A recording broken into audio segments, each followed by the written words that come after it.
Los hermanos Karamazov, por Fyodor Dostoyevsky, epílogo, parte 7. No dejaré que os lo llevéis. Llevaba ya 3 días diciendo que iba a enterrarlo junto a la roca, pero Alyosha, Krasotkin, la casera, su hermana, todos los chicos, todos intervinieron. Fíjate lo que se ha ocurrido, enterrarlo junto a una roca impura, como si fuera un ahorcado cualquiera, había dicho con severidad la casera. Allí en el cementerio la tierra es sagrada, ahí rezaremos por él. Se pueden oír los cantos de la iglesia y el diácono lee tan bien y tan claro que siempre llegará hasta él, igual que si le estuvieran leyendo junto a la tumba. Por fin el capitán asistente empezó a manotear: «Lleváoslo a donde queráis». Los niños lo levantaron, pero al pasar por delante de la madre se detuvieron un instante y lo bajaron para que pudiera despedirse de Ilyusha. Pero de repente, al ver de cerca a esa carita querida que en esos 3 días solo había podido ver a cierta distancia, empezó a temblar y a cabecear de adelante hacia atrás, histérica, con la cabeza gris por encima del féretro. «Mamá, santígualo, bendícelo, dale un beso», le gritó Ninochka. Pero ella, como una autómata, seguía moviendo la cabeza y en silencio, con la cara contraída por la aflicción, empezó a darse golpes de pecho. Siguieron delante con el féretro. Ninochka besó a su difunto hermano por última vez cuando pasaron por su lado. Alyosha, antes de salir de la casa, iba a dirigirse a la casera para pedirle que cuidara de las que se quedaban, pero ella no lo dejó acabar. Lo sé, pasaré a verlas. Todos somos cristianos», decía la vieja a la vez que lloraba. El traslado hasta la iglesia fue corto. Había unos 300 pasos a lo sumo. El día era claro, tranquilo. El frío no era demasiado intenso. Seguían repicando las campanas llamando a misa. Snegiov corría tras el féretro agitado y confuso, solo con un abrigo de entretiempo ajado, corto, con la cabeza descubierta y un viejo sombrero flexible de ala ancha en las manos. Parecía experimentar una inquietud irresoluble. Tan pronto alargaba los brazos para sujetar la cabecera del féretro, con lo que solo conseguía molestar a los porteadores, como empezaba a correr a un lado y buscaba un sitio donde colarse. Una de las flores cayó sobre la nieve y se lanzó a recogerla, como si de la pérdida de esa flor dependiera Dios sabría qué. «La corteza del pan. Hemos olvidado la corteza», exclamó de repente, terriblemente asustado. Pero enseguida los chicos le recordaron que hacía un momento había recogido la corteza del pan y la llevaba en el bolsillo. Al instante la sacó del bolsillo y, tras cerciorarse bien, se tranquilizó. «Ilyushenka me lo pidió. Estaba acostado una noche, Ilyushenka», le explicó Alyosha, «y yo estaba sentado a su lado.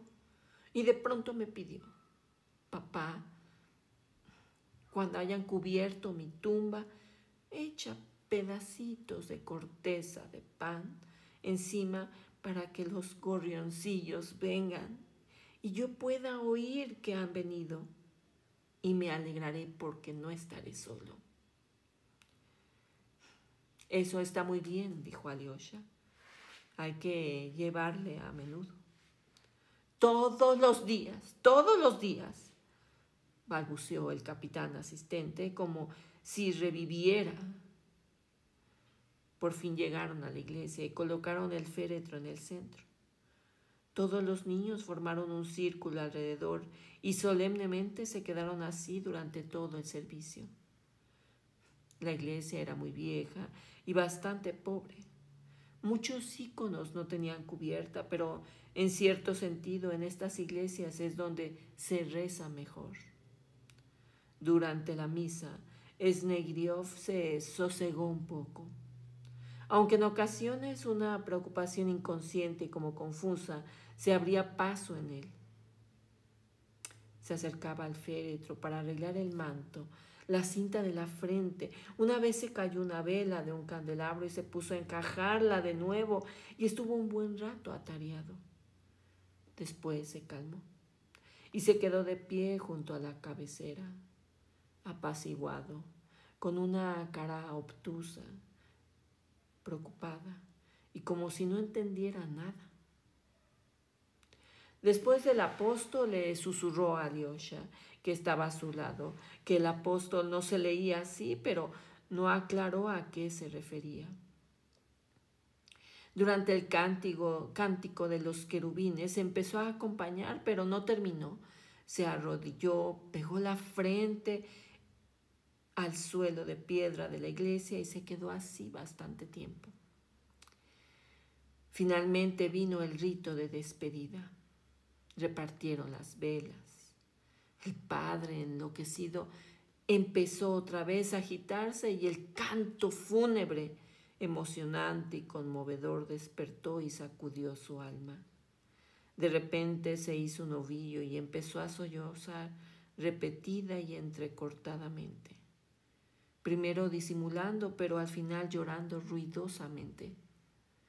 Cuando comenzaron a despedirse y a tapar el féretro, lo envolvió con los brazos, como si no permitiera que taparan a Ilyusha, y sin apartarse acelerado y ansioso, se puso a besar la boca de su hijo muerto.